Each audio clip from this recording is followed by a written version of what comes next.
As part of the project titled Empowering Mbororo Women, Securing Land Rights for Sustainable Development in Cameroon, funded by the African Women Development Fund (AWDF), 16 Mbororo women from Bamenda 1, 3 and Tuba subdivisions have taken part in a 3-day storytelling training in Bamenda Northwest region. The workshop aimed to raise awareness on land tenure and land use rights, equipping participants with storytelling techniques as a powerful advocacy tool. The initiative sought to empower Mbororo women to actively participate in local governance and challenge the cultural stereotypes and traditional barriers that limit their access to and control over land. The training emphasized the importance of women's land ownership for inclusive development and explored various advocacy strategies to promote and protect women's land use rights in Cameroon. The facilitator, Madame Aii Shatu, remarked that there could be no better time than now to inspire Mbororo women to take action against this long-standing form of discrimination. Aii Shatu Ali. I have been the facilitator of this workshop. The objective of the workshop is something that I have wished for long. So this workshop is very important for me and as a Mbororo woman and to my fellow Mbororo women who are in the communities, because many other communities have been talking about women land rights, but I think women land rights has not been actually spoken in the Borough community. People just get it by passing, but I think this is an opportunity that has helped the women to be empowered, to build their capacity, to know that this is what is happening and this is what they also have to do. So for me, the way these women participated in this workshop, it is amazing. Nobody could tell anyone that Borough women cannot speak. You yourself, you are a witness to it. These women, they have been participating actively. They have been very vocal. They have been sharing their stories.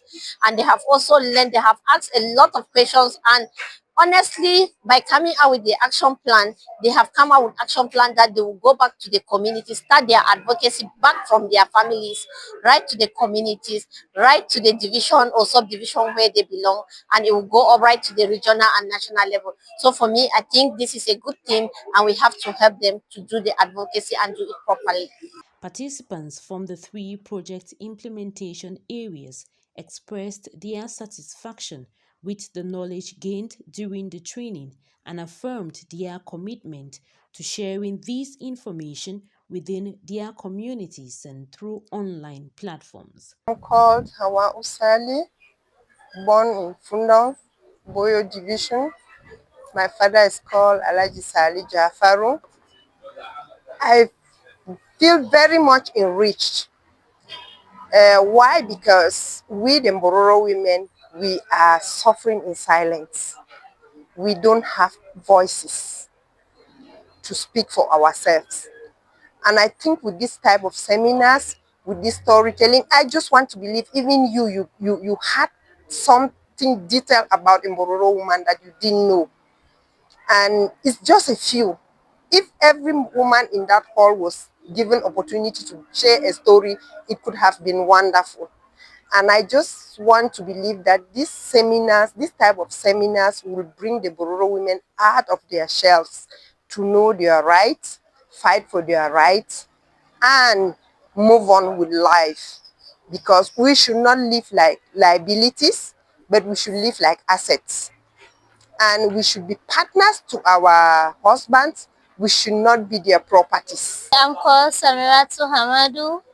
I am a girl and peace advocate and an accountant by profession. But when I came and from the valuable insight I've gotten from the topic, the knowledge I've gained from the experts, I think it's really worth it, and it's something we are all neglecting.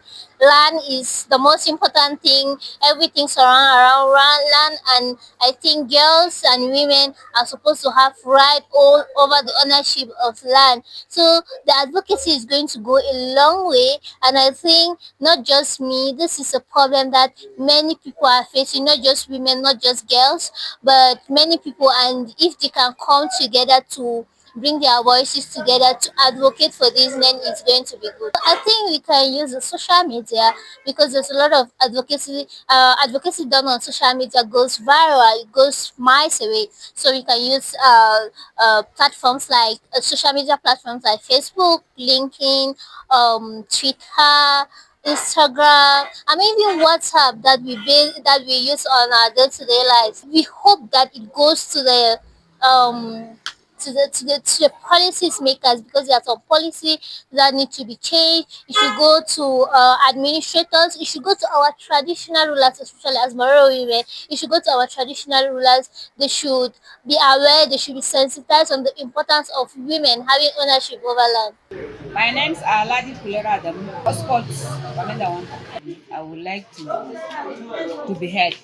I would like to advocate for women's rights to all land. So it is very educative because most of us are left behind. We don't know our rights when it comes to land issue, because they know that they will inherit just the male children. Otherwise, we the female can do even more better. So I can advocate for that, to have for the rights of the women. The program featured presentation sessions, roundtable discussions, and role plays to demonstrate the critical role community leaders can play in advancing women's land use rights. My name is Barrister Yunusa Karimu, a lawyer with professional residency in Bamenda.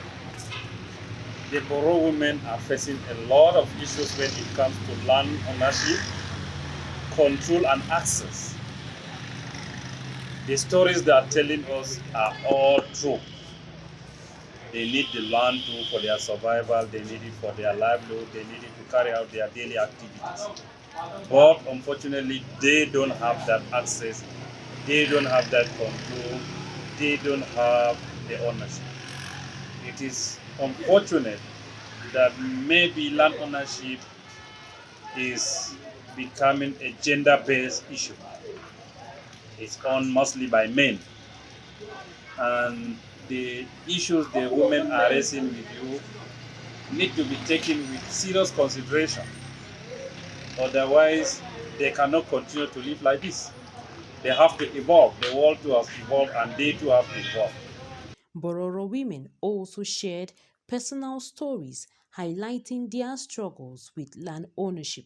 A key takeaway was the widespread lack of knowledge on land acquisition procedures, challenges in tracking authentic land documents, and limited access to the appropriate administrative structures. The training addressed these gaps, offering clarity and empowering participants with practical knowledge. It fostered a sense of hope and inspired new advocacy ideas, which participants shaped into concrete strategies to promote female land ownership in Cameroon.